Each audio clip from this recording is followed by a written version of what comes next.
चिनली को उसकी बीवी का परिवार हमेशा ताने मारता था। उसने एक रईस खानदान की बेटी से शादी की थी क्योंकि उसका अपना परिवार भी पैसे वाला था, लेकिन उसकी मदर इन लॉ को उससे चिढ़ थी।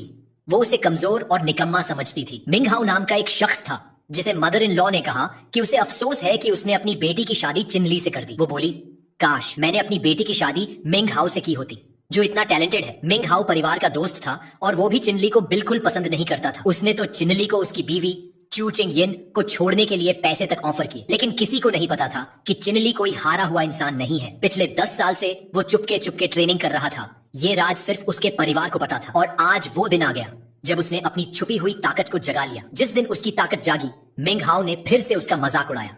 चिनली ने उसका हाथ पकड़ा, जोर से दबाया और सबको दिखा दिया कि वो कोई कमजोर नहीं है। उसने साफ कहा, मेरा नाम ठीक से बोल, चिनली। मदर इन लॉ ने उसका ये रूप पहले कभी नहीं देखा था। वो और उसकी सिस्टर इन लॉ दंग रह गई। मिंग हाउ गुस्से से तिल मिला रहा था, लेकिन हाथ दबने की वजह से बोल भी नहीं पाया। मदर इन लॉ झगड़ा शुरू करने को तैयार थी।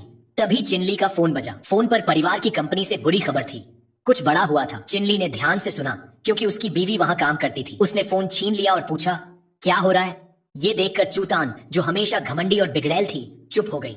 वो और उसका परिवार चिनली को हमेशा नौकर या ड्राइवर की तरह ट्रीट करते थे, लेकिन आज चिनली में अजीब सी कॉन्फिडेंस थी जो डराने वाली थी। मदर इन लॉ घबरा गई और मिंग हाउ को कुछ करने को कहा। पता चला कि कंपनी के स्टोर पर पुलिस आ गई थी। मिंग हाउ घबराया, लेकिन डींग मारी कि उसके पॉलिटिकल दोस्त सब ठीक कर देंगे। स्काई ईगल कंपनी में एक औरत हंगामा मचा रही थी। वो चिनली की बीवी की तरफ इशारा करके चिल्ला रही थी, तुमने मेरा चेहरा खराब कर दिया, अब तुम लोग इसकी कीमत चुकाओगे। चू चिंगियन चुप रही। औरत ने 10 लाख रुपए मुआवजे की मांग की। ये कोई छोटी रकम नहीं थी। मिंग हाउ ने बीच में टपकते हुए जोर से कहा, कॉस्मेटिक्स में साइड इफेक्ट्स तो होते ही हैं, ये कंपनी की गलती नहीं है। तुम इतनी समझदार हो, तुम्हें तो पता होगा। लेकिन औरत ने जवाब दिया, शहर का मेयर मेरा कजिन है, तुम यकीनन मुझसे ऐसे बात करना चाहते हो। मिंग हाउ एकदम सन्न रह गया। उसकी सारी हैकड़ी निकल गई। वो कांपने लगा और बोला, अब ये मेरा मसला नहीं है। तभी चिनली वहां आया और सब कुछ बदल गया। उसने उस औरत से कहा, मुझे 10 मिनट दो, मैं तुम्हारा चेहरा ठीक कर दूंगा। उसकी बीवी, जो परिवार में अकेली थी, जो उसे पसंद करती थी, वो भी उसकी इस कॉन्फिडेंस से हैरान थी। मिंग हाउ को अभी भी चिनली से चिढ़ती, लेकिन चिनली को कोई फर्क नहीं पड़ता था। चू चिंगियन ने उससे कहा, मैं थक गई हूँ, प्लीज और मुसीबत मत मचाओ। लेकिन चिनली ने कॉन्फिडेंट होकर कहा, मैं अब वो पुराना चिनली नहीं हूँ। मिंग हाउ ये सब देख रहा था और चाहता था कि चिनली की बेइज्जती हो। स्टोर में लोग फुसफुसा रहे थे, ये निकम्मा आदमी भला क्या कर सकता है। तभी चिनली ने जोर से कहा, मैं इस औरत का चेहरा ठीक कर सकता हूँ। औरत को यकीन नहीं हुआ। उसने कहा, ये खोखले वादे हैं। लेकिन चिनली ने दांव लगाया, अगर मैं ये नहीं कर पाया तो मैं अपनी जान दे दूंगा। औरत हंस पड़ी और बोली, बाद में मुझे क्रूर मत कहना। उसने चैलेंज स्वीकार कर लिया, लेकिन चिनली की बीवी को यह डील बिल्कुल पसंद नहीं थी। उसने कहा, वो सिर्फ तुम्हारा नहीं है। चिनली ने उसे पास खींचा, फफोलों की वजह समझाई और दवा बनाने में उसकी मदद मांगी। उसकी बीवी ने उस पर भरोसा किया, लेकिन चिनली ने कहा कि गारंटी नहीं है कि ये काम करेगा। लू, जो वहां खड़ा था, चिल्लाने लगा, तू इसकी वजह से बड़ी मुसीबत में पड़ जाएगा। चिनली ने लू से कहा, अगर तू ठीक कर सकता है तो कर दे। इससे लू और भड़क गया। कंपनी की मालकिन वो सारी चीजें ले आई जो चिनली ने मांगी थी, लेकिन चू ने चेतावनी दी कि अगर कुछ गलत हुआ तो चू परिवार इसमें नहीं फंसेगा। चिनली को पता था कि चू परिवार उसकी मदद नहीं करेगा, खासकर जब बात मेयर और कानून की हो, लेकिन उसे कुछ करना था। उसने सारी चीजें ली और दवा बनानी शुरू की।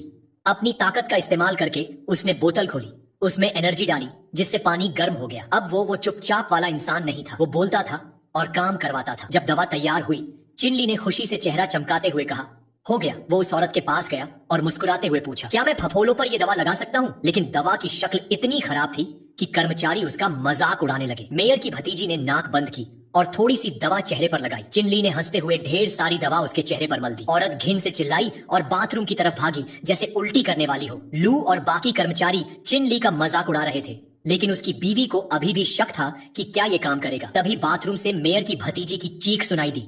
सबका ध्यान उधर गया। वो बाहर निकली और उसका चेहरा एकदम साफ था, जैसे चमत्कार हो गया हो। उसकी स्किन चिकनी थी। जो लोग चिनली को निकम्मा कह रहे थे वो अब चुप थे। चिनली ने समझाया कि प्रॉब्लम प्रोडक्ट की नहीं थी, बल्कि उस औरत के शरीर का तापमान ज्यादा था। बस कुछ एंटी इन्फ्लेमेटरी और तापमान कम करने वाली दवा की जरूरत थी और फफोले गायब हो गए। कर्मचारी अभी भी यकीन नहीं कर पा रहे थे कि जिसे वो इतना हारा हुआ समझते थे, उसने ये कर दिखाया। उसकी बीवी ने पूछा, ये तूने कैसे किया? चिनली ने बताया कि उसने फार्माकोलॉजी पढ़ी है। मेयर की भतीजी ने उत्साह में पूछा, क्या तुम कोई भी बीमारी ठीक कर सकते हो? चिनली ने कहा, पहले मरीज को देखना पड़ता है। औरत ने बताया कि उसके चाचा को बहुत गंभीर बीमारी है, अगर चिनली उसे ठीक कर दे तो वो 5 लाख रुपए देगी। चिनली ने बिना पलक झपकाए हामी भर दी।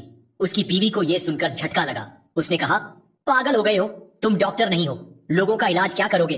लेकिन चिनली ने मुस्कुराते हुए कहा, फिक्र मत करो, सब ठीक होगा। उसकी बीवी अभी भी डरी हुई थी। उसने चेतावनी दी, अगर कुछ गलत हुआ तो चू परिवार तुम्हारा साथ नहीं देगा। चिनली ने देखा कि उसकी बीवी को भी उसकी काबिलियत पर यकीन नहीं है। उसने सिर झुकाया और चुपके से निकलने लगा। बीवी ने फिर उसका नाम पुकारा। चिनली ने गहरी सांस ली और कहा, अगर कुछ हुआ तो मैं खुद संभाल लूंगा। छू परिवार को कोई दिक्कत नहीं होगी। फिर वो योंग सिटी के हॉस्पिटल पहुंचे। वहां मेयर लियू जांग अपने पिता की हालत के बारे में डॉक्टर से बात कर रहे थे। डॉक्टर ने बताया कि मरीज की हालत बहुत खराब है और सर्जरी बहुत रिस्की होगी। मेयर की भतीजी चिनली के साथ थी और घबराई हुई थी क्योंकि उसका चाचा आईसीयू में था। लियू जांग ने बताया कि सुबह से उनके पिता की हालत और बिगड़ गई थी और डॉक्टर ने कहा कि अब कुछ नहीं हो सकता। भतीजी ने चिनली को चाइनीज मेडिसिन का स्पेशलिस्ट बताकर पेश किया। उसने कहा, शायद ये आपके पिता को बचा सकते हैं। लेकिन लियू जांग को शक हुआ। उसने पूछा, क्या ये सचमुच डॉक्टर हैं? इतने जवान से? चिनली ने कहा, मेरे पास डिप्लोमा नहीं है। ये सुनकर लियू जांग भड़क गया। उसने कहा, बिना डिप्लोमा वाले को मैं अपने पिता को नहीं सौंप सकता। भतीजी निराश हो गई और चिनली को जाने को कहा। तभी एक नर्स चिल्लाती हुई आई, मरीज के वाइटल साइंस बहुत कमजोर हैं, जल्दी आइए। सब दंग रह गए। वो कमरे में भागे। लियू जांग अपने पिता को स्ट्रेचर पर देखकर डर गया। उसने डॉक्टर से पूछा, मेरे पिता को क्या हो रहा है? डॉक्टर ने कहा कि उन्होंने सब कोशिश कर ली। भतीजी ने फिर लियू जांग से गुजारिश की कि चिनली को एक मौका दें, लेकिन लियू जांग ने साफ मना कर दिया। चिनली ने कहा, मैं उन्हें बचा सकता हूं, लेकिन अभी करना होगा, टाइम नहीं है। लियू जांग ने चिल्लाकर उसे बाहर निकलने को कहा। चिनली ने पूछा, मेयर साहब शर्त लगाना चाहेंगे? लियू जांग ने तंज कसते हुए कहा, मुझे तुमसे क्या मिलेगा? चिनली ने कहा, शर्त सिंपल है, अगर मैं आपके पिता को बचा लिया तो बस एक माफी मांग लीजिएगा, वरना मैं जेल चला जाऊंगा। लियू जांग और उसकी भतीजी ने उसे पागल कहकर कमरे से निकाल दिया। चिनली ने कहा, ठीक है, मैं जा रहा हूं, लेकिन आप पछताएंगे। बाहर निकलते ही उसकी बीवी मिली। उसने तुरंत ताने मारना शुरू किया, तुम्हारी बेवकूफी की कोई हद नहीं है, घर चलो और ये ड्रामे बंद करो। तभी इलेक्ट्रोकार्डियोग्राम मशीन की आवाज आई। मरीज के वाइटल साइंस और नीचे जा रहे थे। लियू जांग ने डॉक्टर से पूछा, मेरे पिता को क्या हो रहा है? डॉक्टर समझ नहीं पा रहे थे। उन्होंने नर्स को पेस मेकर लाने को कहा, लेकिन तभी मशीन ने दिखाया कि मरीज का दिल रुक गया। डॉक्टर ने उदास होकर कहा, अब कुछ नहीं हो सकता। लियू जांग अवाक रह गया। उसने कहा, कुछ मिनट पहले तो मेरे पिता जिंदा थे। डॉक्टर ने सिर झुकाकर सांत्वना दी। लियू जांग घुटनों पर गिर गया और रोते हुए बोला, मैंने अपने पिता का ठीक से ख्याल नहीं रखा, उनके साथ वक्त नहीं बिताया। तभी दरवाजा जोर से खुला। चिनली ने दृढ़ता से कहा, सब पीछे हटे, अभी भी उन्हें बचाया जा सकता है। उसने अपने कोट से कई पतली पतली सुइयां निकाली। उसे याद आया कि 10 साल पहले एक अमर प्राणी ने उसे ये तकनीक सिखाई थी। चिनली ने मरीज के सीने पर काम शुरू किया। लियू जांग हैरान था क्योंकि चिनली के शरीर से एक अजीब सी ऊर्जा निकल रही थी। चिनली 10 साल तक चुप रहा था, लेकिन अब सब समझ आ रहा था। वो इस तकनीक से किसी की जान बचा सकता था। उसने मरीज के सीने में कई सुइयां डाली। आखिरी सुई गर्दन में डालने से पहले उसने सोचा, 10 साल की मेहनत रंग लाई। जैसे ही आखिरी सुई डाली, कुछ हैरान करने वाला हुआ। मरीज ने खून की उल्टी की, लेकिन वो जिंदा हो गया। पूरा परिवार खुशी से झूम उठा। चिनली ने राहत की सांस ली और कहा, बस वक्त पर बचा लिया। डॉक्टर हैरान था और पूछने लगा, तुमने ये कैसे किया? परिवार अपने रिश्तेदार को ठीक देखकर बहुत खुश था। बूढ़े आदमी ने अपनी भतीजी से कहा, फिक्र मत करो, मुझे दुख है कि तुम्हें इतना परेशान किया। चिनली मुस्कुराते हुए कमरे से निकलने लगा। तभी लियू जांग ने उसे पुकारा। वो घुटनों पर बैठ गया और बोला, मैंने तुम पर भरोसा नहीं किया, तुम्हें इतना बुरा भला कहा, फिर भी तुमने मेरे पिता को बचा लिया। चिनली ने कहा, ज्यादा फिक्र मत कीजिए, आपके पिता जल्दी ठीक हो जाएंगे। भतीजी ने भी माफी मांगी और कहा, मैं 5 लाख रुपए भेजूंगी, बस अपना बैंक अकाउंट नंबर दो। जैसे ही चिनली ने दरवाजा बंद किया, उसकी बीवी की ताने वाली आवाज फिर सुनाई दी, वाह डॉक्टर चिन, कमाल कर दिया। चिनली ने धीरे से उसकी तरफ देखा। उसकी बीवी को अब धीरे धीरे समझ आ रहा था। उसने कहा, ये बस इत्तेफाक था, दोबारा ऐसी हरकत मत करना। चिनली सोचने लगा कि उसकी बीवी उसे कितना कमजोर समझती है। लियू चिन का पुराना प्रेमी कोने से सब कुछ देख रहा था और चिनली की कामयाबी से घबराया हुआ था। देर रात को चिनली और उसकी बीवी घर लौटे। चिनली की मदर इन लॉ ने अपनी बेटी से पूछा, तू ठीक तो है? अभी भी डर रही है? आखिर हुआ क्या था? चिनली चुपचाप दोनों को बात करते देख रहा था। उसकी बीवी ने कहा, सब ठीक है मम्मी, अब सब खत्म हो गया। लेकिन मदर इन लॉ को उसका इतना शांत बोलना हैरान कर गया। उसने चिनली की तरफ देखा और चिल्लाई, तू यहाँ क्या खड़ा है? जा घर साफ कर। चिनली ने मजाकिया लहजे में कहा, ठीक है जी। सारे घर के काम खत्म करके जब वो अपने कमरे में गया तो जो देखा उससे उसकी आंखें खुली की खुली रह गई। उसकी बीवी सिर्फ नाइट गाउन में थी और टीवी पर चल रहे योगा एक्सरसाइज कर रही थी। वो स्ट्रेचिंग करते हुए बोली, मेरी सिस्टर इन लॉ ने बताया कि तूने आज उसका पीछा किया। चिनली ने समझाया, मैंने उसे कॉलेज से पिक किया था, अपने कमरे में कपड़े बदल रहा था, तभी उसने गलती से दरवाजा खोल दिया। उसकी बीवी, जो पतले नाइट गाउन में सांस कंट्रोल करते हुए स्ट्रेचिंग कर रही थी, ने पूछा, बस इतना ही हुआ? वो स्ट्रेचिंग में अपनी छाती को जोर से दबा रही थी, जिसे देखकर चिनली का ध्यान उसकी तरफ गया। उसकी बीवी ने कहा, मुझे अपनी सिस्टर इन लॉ का टेम्परामेंट पता है, मुझे नहीं लगता कि तूने उसे तंग किया होगा। लेकिन प्लीज इतना जल्दबाजी मत किया कर। आज तू लकी था कि सब ठीक हो गया। फिर उसने बताया, कल हमारी फैमिली के साथ मीटिंग है जिसमें जाना जरूरी है। चिनली को अपनी बीवी के परिवार के साथ डिनर का आइडिया बिल्कुल पसंद नहीं था, लेकिन उसने कहा ठीक है। उसकी बीवी थक चुकी थी और आखिरकार बिस्तर पर गिरकर आराम करने लगी। उसकी आवाज अब मखमली सी लग रही थी, जैसे फूलों के बीच से आ रही हो। उसने धीरे से कहा, आज तूने जो किया उसके लिए थैंक यू। चिनली को यकीन ही नहीं हुआ, क्योंकि चिन यान ने उसे पहली बार थैंक यू कहा था। सुबह होते ही रॉयल होटल नाम की एक शानदार इमारत का नजारा दिखा। होटल के अंदर एक रेस्तरां में चिन यान का पूरा परिवार एक एक करके मिल रहा था। चिन यान के पिता बहुत खुश थे और चू परिवार की पहली सालाना गैदरिंग में सबका स्वागत कर रहे थे। चिन यान की एक आंटी जो बहुत शानदार ड्रेस पहने थी वहां थी। चिनली को पता था कि ये औरत उसे नीचा दिखाने की कोशिश करेगी। उसका नाम था चूबेन, जो चिनली के ससुर की बड़ी बहन थी। चूबेन ने पूछा, चिनयान तुम लोग बच्चा कब करोगे? चिनयान ने वाइन का ग्लास सिप करते हुए कहा, हम अभी तैयार नहीं हैं। जल्दबाजी की क्या जरूरत है? आंटी ने कहा, जल्दी बच्चा कर लेना चाहिए जब तुम जवान हो। चिनली टेबल पर रखे लजीज खाने को मजे से खा रहा था। चूबेन ने आगे कहा, मुझे तो इसकी चिंता नहीं, क्योंकि मेरा दामाद कुछ लोगों की तरह अपनी बीवी पर निर्भर नहीं है। मिसेस चू ने मुस्कुराते हुए कहा, मेरा दामाद कोई आम इंसान नहीं है।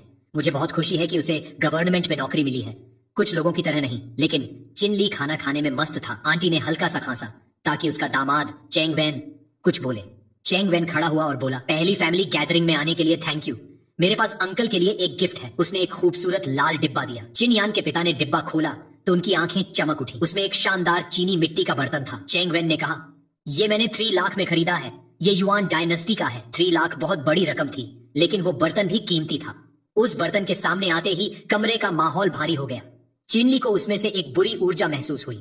शायद उस बर्तन में कोई भयानक श्राप था। उसके ससुराल वाले उस गिफ्ट से बहुत खुश थे और चैंग वैन की तारीफ कर रहे थे, लेकिन चिनली को सिर्फ उस बर्तन से बुरी ऊर्जा महसूस हो रही थी। चैंग वैन ने चिनली को उकसाया, तुमने भी तो कोई शानदार गिफ्ट लाया होगा, लेकिन ओह तुम तो बेरोजगार हो, अपनी बीवी पर निर्भर हो, शायद तुम कुछ लाए ही नहीं। उसने मजाक उड़ाते हुए कहा, चाहो तो सिटी हॉल में कचरा बीनने की नौकरी दिलवा दो। चिनयान घबरा गई और बोली, तू मेरे पति से ऐसे बात नहीं कर सकता। चेंग वैन ने फिर चिनली का मजाक उड़ाया। चिनली खड़ा हुआ और बोला, मैं जल्दबाजी में था, कुछ ला नहीं पाया। चेंग वैन हैरान था कि चिनली बोल रहा है। चोंग की बीवी ने कहा, बोलने लगा, फिर भी हारा हुआ ही है। चिनली ने चालाकी से कहा, मैं जो लाता वो नकली चीज से कहीं ज्यादा कीमती होता। ये सुनकर सब घबरा गए। आंटी ने गालियां देना शुरू कर दिया, लेकिन चेंग वैन ने कहा, मैंने इस बर्तन पर 3 लाख खर्च किए हैं। चिनली ने जवाब दिया, खर्च कितना भी हो, ये बर्तन नकली है। चेंग वैन गुस्से से लाल हो गया और बोला, तू हारा हुआ इंसान मेरे गिफ्ट को नकली कह रहा है। उसने टेबल पर जोर से मुक्का मारा, जिससे उसका ग्लास गिर गया।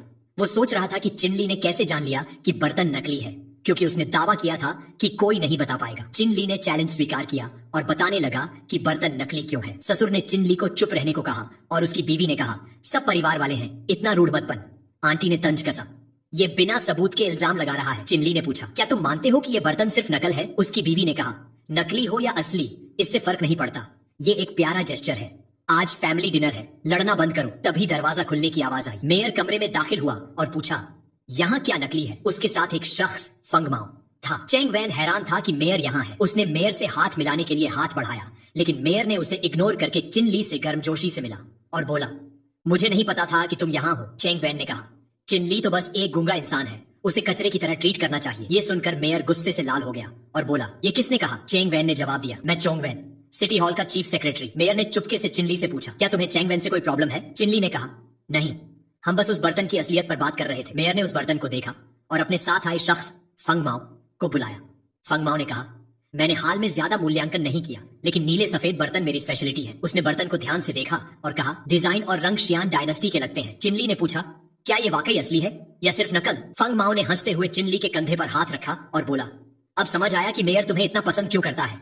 उसने बताया, ये बर्तन नकली है, दूर से देखो तो असली लगता है, डिजाइन बहुत शानदार है, लेकिन इसमें असली बर्तन की खूबसूरती और शालीनता नहीं है। उसने ये भी कहा, यह बर्तन किसी की कब्र में दबा था, जिसने ढेर सारी बुरी ऊर्जा सोख ली है, यानी ये बर्तन शापित भी है। चिनली की मदर इन लॉ घबरा गई और अपने पति से कहा, जल्दी हाथ धो लो। आंटी ने चेंग वैन को डांटा और वो माफी मांगने लगा, मुझे नहीं पता था। फंग माओ ने कहा, नकल बहुत अच्छी है, लेकिन किसी की पैनी नजर इसे पकड़ सकती है। उसने चिनली को चाय पर बुलाया। मेयर ने कहा, चिनली मेरा सम्मानित मेहमान है, मुझे उससे कुछ बात करनी है। चिनली ने अपने ससुराल वालों से कहा, आप लोग खाना खाइए, मैं मेयर से बात करके लौटता हूँ। आंटी ने तंज कसा, ये लड़का वाकई कमाल का है। मदर इन लॉ मुस्कुराई, लेकिन चुप रही ताकि बात न बिगड़े। मेयर ने चिनली से कहा, मेरे पिता घर लौटने के बाद फिर बीमार हो गए। पिछले कुछ महीनों में मेरी बीवी और बेटा भी बीमार पड़े।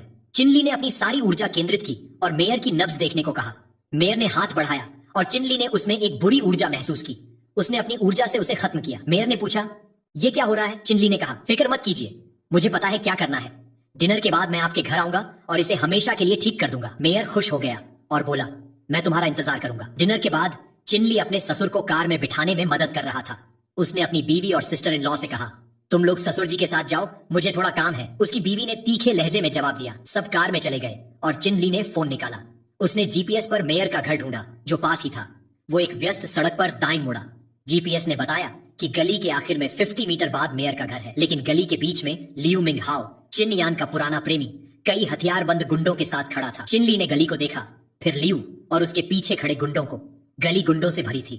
लियू ने कहा, तुम्हें यहाँ से निकलने का एक ही रास्ता है, अपने दोनों हाथ कटवाओ। चिनली ने मजाकिया लहजे में कान साफ करते हुए कहा, तुम चिंता मत करो, अब सब हम संभाल लेंगे। लियू ने अपने गुंडों को उकसाया, जो चिन के हाथ काटेगा उसे 50,000 दूंगा। ये सुनकर सारे गुंडे चिनली पर टूट पड़े। चिनली ने कॉन्फिडेंट मुस्कान के साथ अपनी सारी ऊर्जा इकट्ठा की। उसने सामने खड़े एक गुंडे को लात मारी और वो एक ही झटके में गिर गया। फिर उसने दूसरे को पेट में जोरदार मुक्का मारा और वो भी ढेर हो गया। उसके वार तेज और ताकतवर थे। एक एक करके सारे गुंडे गिरते गए। थोड़ी देर बाद चिनली जरा भी थका नहीं था और बोला, बस इतना ही। लियू मिंग हाओ का चेहरा टूट चुका था। वो हैरान था कि जिसे वो कचरा समझता था वो अचानक इतना ताकतवर कैसे हो गया। चिनली ने उसे उकसाते हुए इशारा किया, लड़। लेकिन लियू के इरादे बदल गए। वो अपनी जान बचाने के लिए भागने लगा और चिल्लाया, मेरे पास मत आ। चिनली ने राहत की सांस ली। सब खत्म हो चुका था।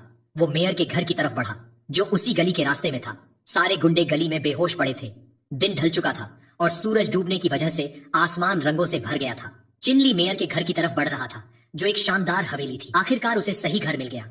उसने डोरबेल बजाई और इंतजार करने लगा। उसे पहले ही उस जगह से बहुत बुरी ऊर्जा महसूस हो रही थी। जब मेयर ने दरवाजा खोला वो खुश तो दिखा, लेकिन उसकी आंखों के नीचे गहरे काले घेरे थे। मेयर ने उसे अंदर बुलाया, लेकिन चिनली को घर का माहौल बहुत खराब लगा। चारों तरफ एक बुरी ऊर्जा फैली हुई थी जो उसने सोचा था उससे कहीं ज्यादा खतरनाक थी। अचानक अंदर से एक जोरदार चीख सुनाई दी। दोनों मर्द तेजी से गलियारे में भागे। मेयर ने घबराते हुए दरवाजा खोला और पूछा, क्या मेरी बीवी ठीक है? क्या मेरा बेटा शियाजी फिर से बिगड़ गया? मेयर अपनी बीवी को संभालने लगा। तभी चिनली ने देखा कि शियाजी हवा में तैर रहा था। उसकी मां पूरी तरह डर चुकी थी। चिनली भी ये देखकर हैरान था। उसकी नजर उस बुरी ऊर्जा पर टिकी थी। लड़का वाकई हवा में तैर रहा था और उसे एक काली ऊर्जा ने घेर रखा था जो किसी चेहरे जैसी दिख रही थी और सांप जैसी सिसकारने की आवाज कर रही थी। मेयर डर गया, लेकिन चिनली ने उसे भरोसा दिलाया, मैं आपके बेटे को बचा लूंगा। लेकिन वो ऊर्जा इतनी ताकतवर थी कि उसका एक शारीरिक रूप भी था। उस राक्षसी ऊर्जा को चिनली की ताकत का अंदाजा हो गया और वो घबरा गई। उसकी आंखें गुस्से से चमकने लगी। वो ऊर्जा बच्चे के जरिए बोलने लगी, मुझसे टकराने की हिम्मत मत कर, दूर रह। उसने कई बार डरावनी आवाज में यही बात दोहराई। चिनली ने अपनी सारी ऊर्जा इकट्ठा की और तेजी से कई एक्यूपंक्चर सुइयां बच्चे की तरफ फेंकी जो ऊर्जा से चार्ज थी। सुइयां बच्चे को नहीं बल्कि उस बुरी ऊर्जा के केंद्र को लगी। जैसे ही सुइयां लगी एक सफेद चमक दिखी और वो ऊर्जा बिखरने लगी। मेयर और उसकी बीवी अपने बेटे के लिए परेशान थे जो थककर बिस्तर पर गिर गया। चिनली ने कहा, पास मत आओ, अभी खत्म नहीं हुआ। वो ऊर्जा अभी भी बच्चे के शरीर में थी और उसे पूरी तरह निकालना जरूरी था। मेयर और उसकी बीवी घबरा गए। उस ऊर्जा के असर से वो आपस में गालियां देने लगे। मेयर की बीवी ने चिनली को कचरा कहा और मेयर ने सबको चुप रहने को कहा। चिनली ने देखा कि वो दोनों भी उस बुरी ऊर्जा से प्रभावित थे। उसने अपने अंगूठे पर एक छोटा सा कट लगाया, अपनी सारी ऊर्जा केंद्रित की और बच्चे के माथे पर एक सुई लगाई। बच्चा चीखने लगा और एक काली ऊर्जा हवा में उठने लगी जो बहुत अजीब आकार ले रही थी। ये शुद्ध काली ऊर्जा थी। चिनली की ऊर्जा बच्चे के शरीर में जा रही थी और वो फिर से हवा में तैरने लगा क्योंकि दो ऊर्जाएं टकरा रही थी। एक शुद्ध कर रही थी और दूसरी जो बुरी थी बाहर निकल रही थी। कमरे के ऊपर काली ऊर्जा इकट्ठा होने लगी। चिनली ने 3 सुइयां ऊर्जा से चार्ज की और उस काले बादल पर फेंक दी। ऊर्जा बिखर गई। बच्चा धीरे धीरे जागा और अपनी माँ को पुकारा। माँ ने उसे गले से लगा लिया। चिनली ने मेयर से कहा, अब फिक्र की कोई बात नहीं, बस मुझे इस बुरी ऊर्जा का स्रोत ढूंढना है। मेयर को समझ नहीं आया कि ये ऊर्जा क्या है। चिनली ने कमरे की तलाशी शुरू की और पूछा, हाल में परिवार में कुछ हुआ है?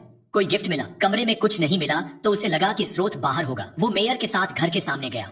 वहां एक मूर्ति में एक छोटा सा पत्थर था जिसमें से बुरी ऊर्जा निकल रही थी। चिनली ने पत्थर निकाला और मेयर को दिखाया, यही आपकी सारी परेशानियों की जड़ है। मेयर को यकीन नहीं हुआ कि इतना छोटा पत्थर इतना नुकसान कर सकता है। चिनली ने समझाया, ये पत्थर हर बार जब आप घर में आते जाते हैं आपसे टकराता है। जितना ज्यादा आप इसके संपर्क में आते हैं उतना ही ये आपको चिड़चिड़ा और कमजोर बनाता है। चिनली ने अपनी ताकत से पत्थर तोड़ दिया और सारी बुरी ऊर्जा खत्म हो गई। मेयर की बीवी ने चिनली को बच्चे को बचाने के लिए थैंक यू कहा और पहले की बातों के लिए माफी मांगी। चिनली ने कहा, कोई बात नहीं, बस बच्चा ठीक हो। मेयर बहुत खुश था और बोला, मैं ड्राइवर से कहता हूँ कि तुम्हें घर छोड़ दे। लेकिन उसने पूछा, क्या तुम एक क्लिनिक खोलना चाहोगे? चिनली हैरान था। मेयर ने कहा, तुमने मेरे परिवार के कई लोगों को बचाया, मैं तुम्हारा एहसान चुकाना चाहता हूँ। चिनली ने मेयर का शुक्रिया अदा किया और कार की तरफ बढ़ा। उसे मेयर का क्लिनिक वाला आइडिया बहुत पसंद आया। रास्ते में अंधेरा होने लगा। चिनली सोचने लगा कि एक क्लिनिक से वो और लोगों की मदद कर सकता है। उसे लगा कि उसके माता पिता उसे देखकर बहुत गर्व महसूस करते। शहर की सड़कों से गुजरते हुए स्ट्रीट लाइट्स उसका ध्यान खींच रही थी। तभी कुछ ऐसा दिखा कि उसने ड्राइवर से चिल्लाकर कहा, गाड़ी रोक। ड्राइवर ने इतनी जोर से ब्रेक मारी कि चिनली का चेहरा आगे की सीट से टकरा गया। ड्राइवर ने चिढ़कर पूछा, क्या हम पहुंच गए? चिनली ने मुड़कर देखा, उसकी बीवी वहां थी। उसे समझ नहीं आया कि वो इतनी रात को वहां क्या कर रही थी। वो छुप कर देखने लगा। ड्राइवर ने कहा, वो लड़की बहुत खूबसूरत है। एक दूसरी लड़की हाई हील्स और टाइट लेदर आउटफिट में सबका ध्यान खींच रही थी। ये चिन यान की सबसे अच्छी दोस्त थी। चिनली को लगा कि शायद वो ज्यादा सोच रहा है। चिन यान और उसकी दोस्त मिली। लाल बालों वाली दोस्त ने देर होने की माफी मांगी। पास आने पर दोनों ने जोश में एक दूसरे को चूमा। चिनली शर्मिंदा था, लेकिन उसकी दोस्त वाई माई बिल्कुल बेफिक्र थी।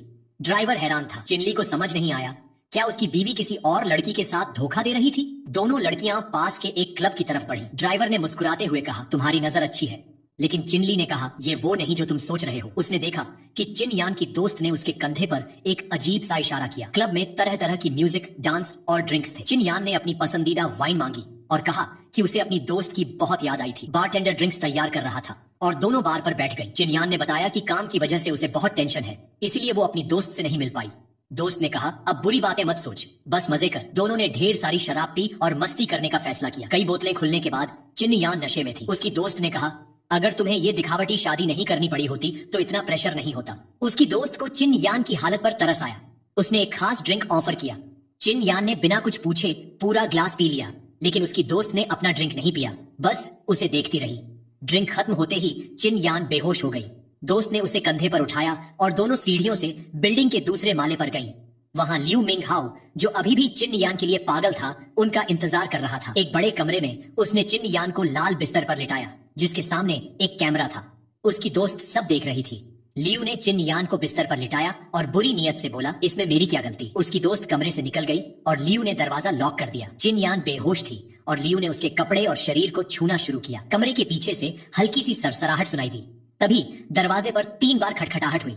लियू ने घबराते हुए पूछा, कौन है? जवाब आया, रूम सर्विस। लियू को लगा कि शायद चिन यान की दोस्त ने कुछ ड्रिंक मंगवाया होगा, लेकिन जैसे ही उसने दरवाजा खोला, चिनली अंदर घुस आया। लियू हैरान था। चिन यान की दोस्त पहले ही दरवाजे के सामने बेहोश पड़ी थी। लियू ने सफाई देनी शुरू की। चिन यान नशे में थी, मैं बस उसकी मदद कर रहा था। लेकिन उसकी बात पूरी होने से पहले चिनली ने उसे घुटने से ऐसा मारा कि वो दीवार से जा टकराया। लियू को सीने में इतना दर्द हुआ कि वो खून खांसने लगा। चिनली ने धमकी भरे लहजे में पूछा, तू कैसे मरना चाहता है? लियू घुटनों पर गिर गया और गिड़गिड़ाने लगा, मैं फिर कभी तुम लोगों की जिंदगी में नहीं आऊंगा, माफ कर दो। उसने चिनली को मास्टर तक कह डाला। चिनली ने कहा, उठ और गायब हो जा। लियू ने नकली मुस्कान के साथ चिनली के पीछे से गुजरने की कोशिश की, लेकिन अचानक बोला, तू नरक में जा, और चाकू निकालकर चिनली की पीठ में मारने की कोशिश की। चिनली ने वार को चकमा दिया और कहा, मैंने तुझे 2 मौके दिए, अब और नहीं। उसने एक सुई ऊर्जा से चार्ज की और लियू के कूल्हे में सटीक निशाना लगाया, जैसे 2 अंडे तोड़ दिए हों। लियू दर्द से तड़पने लगा और मुंह से झाग निकलने लगा। चिनली ने चिन यान के खिलाफ साजिश करने वालों को कमरे से बाहर निकाल दिया। उसने दरवाजा बंद किया और राहत की सांस ली कि उसने अपनी बीवी को वक्त पर बचा लिया। चिंतित चेहरा लिए उसने एक सुई चार्ज की और चिन यान के पास बैठ गया। उसने उसकी कलाई पर हल्का सा चुभन किया और अपनी ऊर्जा दी। चिन यान की आंखें धीरे धीरे खुलने लगी। चिनली ने पूछा, तू जाग गई? कैसी है? लेकिन चिन यान ने देखा कि उसके कपड़े छेड़े गए थे और वो अजीब जगह पर थी। वो तनाव में आ गई और चिनली को थप्पड़ मारते हुए बोली, तू कमीना, हरामी। चिनली हैरान था और बोला, मैंने तुझे अभी अभी बचाया, तूने मुझे क्यों मारा? लेकिन चिन यान को यकीन नहीं हुआ। उसे लगा कि चिनली ने कुछ गलत किया। वो उसे बिल्कुल भरोसा नहीं करती थी और फिर से उसे कमीना कहा। चिनली के पास कहने को कुछ नहीं था। वो हारा हुआ सा खड़ा हुआ और बोला, तुझे मुझ पर यकीन करना है या नहीं, ये तेरा फैसला है। दरवाजा बंद करते हुए चिनयान उसे गालियां देती रही और कुछ सामान दरवाजे पर फेंका। चिनयान को बहुत बुरा लग रहा था। उसने कमरे में चारों तरफ देखा। तभी एक कैमरे की बीप की आवाज ने उसका ध्यान खींचा। उसे पता चला कि एक ट्राइपॉड पर कैमरा लगा था जो सब कुछ रिकॉर्ड कर रहा था। चिनली एक पार्क में गया जो जंगल के पास था। तभी उसके फोन पर कॉल आया। कॉल करने वाले ने पूछा, क्या ये चिनली का फोन है? चिनली ने आवाज पहचान ली। ये ली वॉन थी, जिसके फोले चिनली की माँ ने ठीक किए थे। उसने पूछा, तूने क्यों फोन किया? ली वॉन ने कहा कि वो ढेर सारा बाम खरीदना चाहती है और अगर चिनली उसमें स्किन लाइटनिंग की चीज जोड़ दे तो और बेहतर होगा। चिनली इस आइडिया से बहुत उत्साहित हुआ और पूछा, कितने जार चाहिए? लीवॉन ने कहा, लगभग 200 जार। मैं ढेर सारे पैसे डिपॉजिट कर दूंगी। चिनली ने कहा, ये इतना महंगा नहीं जितना तू सोच रही है। लीवॉन ने बताया कि उसे अपने कजिन से पता चला कि चिनली ने एक मेडिकल क्लिनिक खोला है और वो उसे स्पॉन्सर करना चाहती है। चिनली बहुत खुश हुआ और उसका शुक्रिया अदा किया। रात के 1 बजे घड़ी की टिक टिक से चिन यान डर गई। वो अपने पति चिनली का इंतजार कर रही थी, जो इतनी देर से घर नहीं लौटा था। उसे ये अजीब लगा क्योंकि चिनली कभी इतनी रात गए बाहर नहीं रहता था। उसे लगा कि शायद वो उससे नाराज है क्योंकि उसने क्लब वाली घटना को गलत समझ लिया था। तभी दरवाजे के खुलने की आवाज आई। लिविंग रूम में दोनों आमने सामने खड़े हुए और 1 मिनट तक खामोशी छाई रही। चिनली अपने कमरे की तरफ बढ़ा। तभी चिन यान ने पूछा, इतनी देर से क्यों आया? उसकी चिंता देखकर चिनली हैरान था। वो हिचकिचाते हुए बोला, कुछ काम था। चिन यान ने तुरंत बात बदल दी, छोड़ो, कुछ नहीं पूछा। चिनली ने देखा कि वो बहुत घबराई हुई थी। वो उसकी तरफ देखकर इंतजार करने लगा कि वो कुछ बोले। चिन यान ने दिन की घटनाओं के बारे में बताना शुरू किया। उसने कहा कि उसने बहुत शराब पी ली थी। चिनली ने पूछा, ऐसा क्या हो गया कि इतना पीना पड़ गया? चिन यान ने उदास होकर बताया, मेरी कंपनी मुझे निकालने वाली है। उसने समझाया कि ली वान वाले हादसे की वजह से उसके सहकर्मी उसकी बुराई कर रहे हैं। एक मैनेजर ने कई बार उससे बात की और एक बार तो साफ कह दिया कि उसे इस्तीफा दे देना चाहिए। चिनली ने उसे तसल्ली दी, अगर तुझे नौकरी से निकाल भी दिया तो सब ठीक हो जाएगा। चिन यान को समझ नहीं आया, बिना नौकरी के सब कैसे ठीक होगा? परिवार का ख्याल कैसे रखूंगी? नौकरी मिलना आसान नहीं है। चिनली बैठ गया और समझाने लगा, मुझे याद है मैंने मेयर के पिता को हॉस्पिटल में कैसे बचाया था। मेयर ने मुझे एक क्लिनिक खोलने का ऑफर दिया। मैंने कुछ लोगों को ठीक करके पहले ही पैसे कमा लिए हैं। वो चाय पीते हुए बोला, अगर तू चाहे तो हम दोनों मिलकर क्लिनिक चला सकते हैं। चिन यान हैरान थी। उसे अपने पति का इस तरह सपोर्ट करना अच्छा लगा। चिनली ने कहा, क्लिनिक खुलने में अभी थोड़ा वक्त है, मैं सोने जा रहा हूँ। वो सीढ़ियां चढ़कर अपने कमरे की तरफ गया। चिन यान ने उसके शब्दों के लिए शुक्रिया कहा और बोली, सच कहूँ मुझे तुझसे माफी भी मांगनी थी। अगली सुबह चू परिवार के घर की डोरबेल बार बार बजी। बाहर से कोई जोर जोर से चिन यान को पुकार रहा था। चिनली पिछले दिन की थकान से अभी भी पजामे में था। आवाज से उसने अंदाजा लगा लिया कि बाहर कौन है। दरवाजा खोला तो सामने तांजियान थी, छोटे बाल, सनग्लासेस और हैरान चेहरा। वो चिन यान की सबसे अच्छी दोस्त थी। चिन यान और चिनली कॉलेज में मिले थे और तांजियान को तब से जानते थे।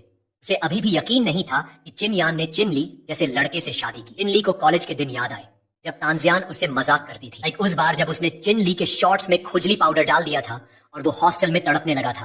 तांजियान ने चिन यान को जल्दी नीचे बुलाया, हम शॉपिंग करने जा रहे हैं। तीनों, चिनी, चिन यान और तांजियान सिटी के सेंट्रल एरिया की तरफ निकले। दिन खूबसूरत था, सूरज पानी पर चमक रहा था और पक्षी उड़ रहे थे। तांजियान कार में गाना गुनगुनाने लगी। उसने कहा, हम एक सरप्राइज जगह जा रहे हैं। वो एक शानदार बिल्डिंग के सामने रुके जो शहर की सबसे ऊंची इमारत थी। तांजियान ने बताया, यहाँ एक ऑक्शन है जहाँ सिर्फ अमीर और मशहूर लोग आते हैं। उसने इन्विटेशन दिखाया और कहा कि ड्राइवर चिनली भी उनके साथ है। वो बिल्डिंग की छत पर गए जो 90 मंजिलों से ज्यादा ऊंची थी। तांजियान ने कहा, यहाँ सबसे मजेदार चीज जेमस्टोन ऑक्शन है। या तो तुम्हारा पैसा दोगुना हो जाता है या सब गंवा देते हो। ऑक्शन हॉल बहुत शानदार था जहाँ खूबसूरत वेट्रेस ड्रिंक्स सर्व कर रही थी। तांजियान ने चिनली को चढ़ाया, अपनी बीवी के लिए कोई जेमस्टोन खरीद ले। चिनली ने कहा, अगर उसे कोई पसंद आएगा तो मैं खरीद लूंगा। अगला आइटम एक कच्चा जेडस्टोन था। दोनों लड़कियां बहुत उत्साहित थी, लेकिन चिनली को थोड़ा बोरियत हो रही थी। अभी उसका ध्यान कूड़े के ढेर में पड़ी एक पत्थर पर गया जिसमें से तेज ऊर्जा निकल रही थी। पास जाकर उसने महसूस किया कि ये ऊर्जा उसके शरीर की ऊर्जा से मिल रही थी। उसने वो पत्थर उठाने का फैसला किया। ऑक्शन में चीखें चल रही थी। 1 लाख एक बार, 1 लाख 2 बार, बोली बढ़ती जा रही थी। तांजियान ने चिन यान से कहा, अगर तुझे कोई पत्थर पसंद है तो तेरा पति खरीद देगा। उसने चिनली को ताना मारा, अगर ये झूठ बोल रहा है तो मैं इसे देख लूंगी। फिर उसने पूछा, वैसे चिनली कहाँ है? चिनली उस ऊर्जा वाले पत्थर को खरीदने गया। उसने पूछा, इसका दाम क्या है? लड़की ने कहा, 50 से $100। चिनली ने अपनी जेब टटोली। कुछ कुचले हुए 10 और $2 के नोट और सिक्के निकले। उसने कुल मिलाकर रकम दी और पत्थर काटने में मदद मांगी। तांजियान हैरान थी, तूने सबसे सस्ते पत्थर क्यों लिए? इनका कोई मूल्य नहीं। उसने ताना मारा, अगर तुझे अपनी बीवी की परवाह होती तो कोई कीमती पत्थर खरीदता। शायद तेरा क्लिनिक वाला किस्सा भी झूठ है। अभी पत्थर काटने वाली लड़की चिल्लाई, ये पत्थर अंदर से जेड से भरा है। बाहर से साधारण दिखने वाला पत्थर अंदर से बहुत कीमती था। उसकी चीख से सारा हॉल उसकी तरफ मुड़ गया। लोग उस पत्थर को देखने लगे, तस्वीरें खींचने लगे, सब उस ढेर से पत्थर उठाने लगे। लोग चिनली के पत्थर को खरीदने के लिए बोली लगाने लगे। एक लड़की ने 3 लाख ऑफर किए, फिर एक आदमी ने 5 लाख, अभी एक शख्स ने 50 लाख की बोली लगाई। ये शख्स यानान सिटी का जेड किंग आनलाओ था, तांजियान का पिता। उसने उत्साह से पूछा, क्या तुम 50 लाख में ये पत्थर बेचोगे? चिनली ने कहा, मैंने ये अपनी बीवी के लिए लिया, उससे पूछिए कि वो बेचना चाहती है या नहीं। चिन यान अपने पति के जेस्चर से हैरान थी। उसने कहा, एक स्पेशलिस्ट को बेहतर पता होगा कि ये पत्थर कितना कीमती है। आपके पिता से मिलकर सम्मान की बात है। आनलाओ खुश हुआ और बोला, मैं चेक भिजवा दूंगा। उसने चिनली से अपने खरीदे पत्थर को चेक करने को कहा। चिनली ने कहा, ये पत्थर साधारण है, इसमें कुछ खास नहीं। किसी को यकीन नहीं हुआ, यहाँ तक कि चिन यान को भी नहीं। आनलाओ ने कहा, बाहर से जेड दिखता है लेकिन अंदर देखना पड़ता है। पत्थर काटा गया और उसमें जेड नहीं था। तांजियान ने चिनली को ताना मारा, पहली बार तो तेरा लक था। लेकिन तानलाओ ने कहा, चिनली सही था। उसने चिनली को जेड के क्षेत्र में काम करने का ऑफर दिया। अगर इंटरेस्ट हो तो फोन कर देना। चिनली कुछ बोलने लगा, लेकिन तानलाओ ने कहा, अभी जवाब मत दो, बाद में सोच लेना। तानलाओ और तानजियान चले गए। कार में घर लौटते वक्त चिनयान ने पूछा, तू भूविज्ञान कब से समझने लगा? चिनली ने चेक उसे थमाया और कहा, ये मुश्किल नहीं, किताबों से सीखा, तुझे बाद में सिखा दूंगा। चिनयान ने चेक छीना और उसे थप्पड़ मारा। तू झूठ बोल रहा था, तूने गूंगा और लूजर होने का नाटक क्यों किया? चिनली ने पुरानी यादों में खोते हुए बताया। उसे एक बूढ़ा आदमी याद आया जिसके चारों तरफ नीली ऊर्जा जल रही थी। उसने कहा था, अगर तू इस किताब की शिक्षाओं को फॉलो करेगा तो तू अपने समय से 10 साल आगे होगा, लेकिन 10 साल तक अपनी सारी कदाई ऊर्जा को रोकना होगा। ये तेरा भाग्य है। बूढ़ा गायब हो गया और बोला, हम फिर मिलेंगे। चिनली ने कहा, मैं झूठ नहीं बोल रहा, न ही लूजर हूँ। चिनयान ने पूछा, तूने मुझसे शादी क्यों की? चिनली ने कहा, तुझे याद नहीं, कॉलेज में लोग मेरा मजाक उड़ाते थे, मेरे खाने में सिगरेट की राख डालते, मेरे चेहरे पर सूप फेंकते, लेकिन तूने मुझे बचाया। एक बार तूने सिगरेट की बट को मेरी थाली में जाने से रोका। तूने कहा था कि कमजोर को तंग नहीं करना चाहिए। चिनयान को वो बात याद थी जब उसने यूनिवर्सिटी के बाद प्रपोज किया। चिनली बहुत खुश था, लेकिन अब उसे दुख था कि उनकी शादी सिर्फ दिखावा थी। चिनयान ने पूछा, तुझे मुझसे कभी कोई शिकायत नहीं हुई? चिनली ने कॉन्फिडेंट होकर कहा, शिकायत कैसे हो सकती है? तुम्हारे परिवार ने मेरी मदद की, मेरे दिल में तू हमेशा मेरी बीवी रही। उसके गाल लाल हो गए क्योंकि दिल खोलना आसान नहीं था। चिनयान को अच्छा लगा, लेकिन वो समझ नहीं पाई कि अपने बदले हुए पति के साथ कैसे डील करे। दोनों को एक दूसरे से प्यार था, लेकिन उनकी जटिल शादी की वजह से वो अपने जज्बात जाहिर नहीं कर पाए। चिनली ने कहा, कल मेरा क्लिनिक खुल रहा है, तू मेरे साथ चलेगी? चिनयान ने कहा, मुझे लगा ये मजाक था, लेकिन जान बचाना इतना आसान नहीं। चिनली ने कहा, मैं कोई गंभीर बीमारियां नहीं ठीक कर रहा, बस आम समस्याएं, फिक्र मत कर। चिनयान गुस्से में बोली, अगर तू जेल गया तो कोई तुझे बचाने नहीं आएगा। चिनली को उसका जवाब और बीवी का बेभरोसा दुखी कर गया। खामोशी उसे खलने लगी, लेकिन वो सिर्फ इसलिए बोली क्योंकि उसे चिनली की चिंता थी। अगले दिन एक खूबसूरत शॉपिंग सेंटर में क्लिनिक की ओपनिंग थी। ढेर सारे लोग इकट्ठा थे, गुब्बारे सजाए गए थे और लोग देख रहे थे कि क्लिनिक में क्या क्या ट्रीटमेंट मिलेंगे। चिनयान का पूरा परिवार जो डिनर में था वहां मौजूद था। एक आंटी ने तंज कसा, पता नहीं ये कब डॉक्टर बन गया। पास खड़ा शख्स बोला, क्लिनिक अचानक कहां से खुल गया? चिनली के ससुर ने कहा, फिक्र की बात नहीं, मेरा दामाद रहस्यों से भरा है, उसने हाल ही में मेयर की मदद की थी। टेंगवेन ने कहा, मेयर से दोस्ती होने का मतलब ये नहीं कि वो सुरक्षित है। इतनी हिम्मत कैसे हुई इसने क्लिनिक खोलने की? चिनली ने तंज के साथ जवाब दिया, समझ नहीं आता कि क्लिनिक कैसे लोगों के लिए खतरनाक हो सकता है। टेंगवेन ने कहा, इस जगह का सख्त इंस्पेक्शन होगा क्योंकि मैं सिटी हॉल में काम करता हूँ। अभी मेयर लियू और उनकी बीवी जुआन वहाँ पहुंचे। वो चिनली से मिलकर बहुत खुश थे। चिनयान के चाचा चाची हैरान थे कि मेयर को चिनली से इतना लगाव है। टेंगवेन को यकीन नहीं हो रहा था क्योंकि मेयर उसका बॉस था। मेयर और उनकी बीवी ने चिनली को गिफ्ट्स दिए। जुआन ने कहा, जगह बहुत खूबसूरत लग रही है। चिनयान गुस्से में थी क्योंकि उसका परिवार चिनली का मजाक उड़ा रहा था और अब मेयर के आने पर सब चुप हो गए। तभी बाहर से मदद की पुकार सुनाई दी। एक शख्स अपने बच्चे को बचाने की गुहार लगा रहा था। लोग उत्सुकता से बाहर देखने लगे। एक पिता अपने बच्चे को लेकर घबरा रहा था। चिनली ने कहा, लोग हटें, मैं डॉक्टर हूँ, बच्चे की मदद कर सकता हूँ। वो बच्चे के पास गया जो मुंह से झाग निकाल रहा था और खांसते हुए अपने पिता से मदद मांग रहा था। इनके कुछ रिश्तेदारों ने कहा, इसे हॉस्पिटल ले जाओ, ये इसे ठीक नहीं कर सकता, इसकी बीमारी गंभीर है। दुष्ट आंटी और उसका जीजा इंतजार कर रहे थे कि चिनली फेल हो। पिता ने चिनली से मदद की गुहार लगाई। चिनली ने बच्चे को देखा, उसकी प्रतिक्रिया चेक की और उसे क्लिनिक के अंदर ले जाने को कहा।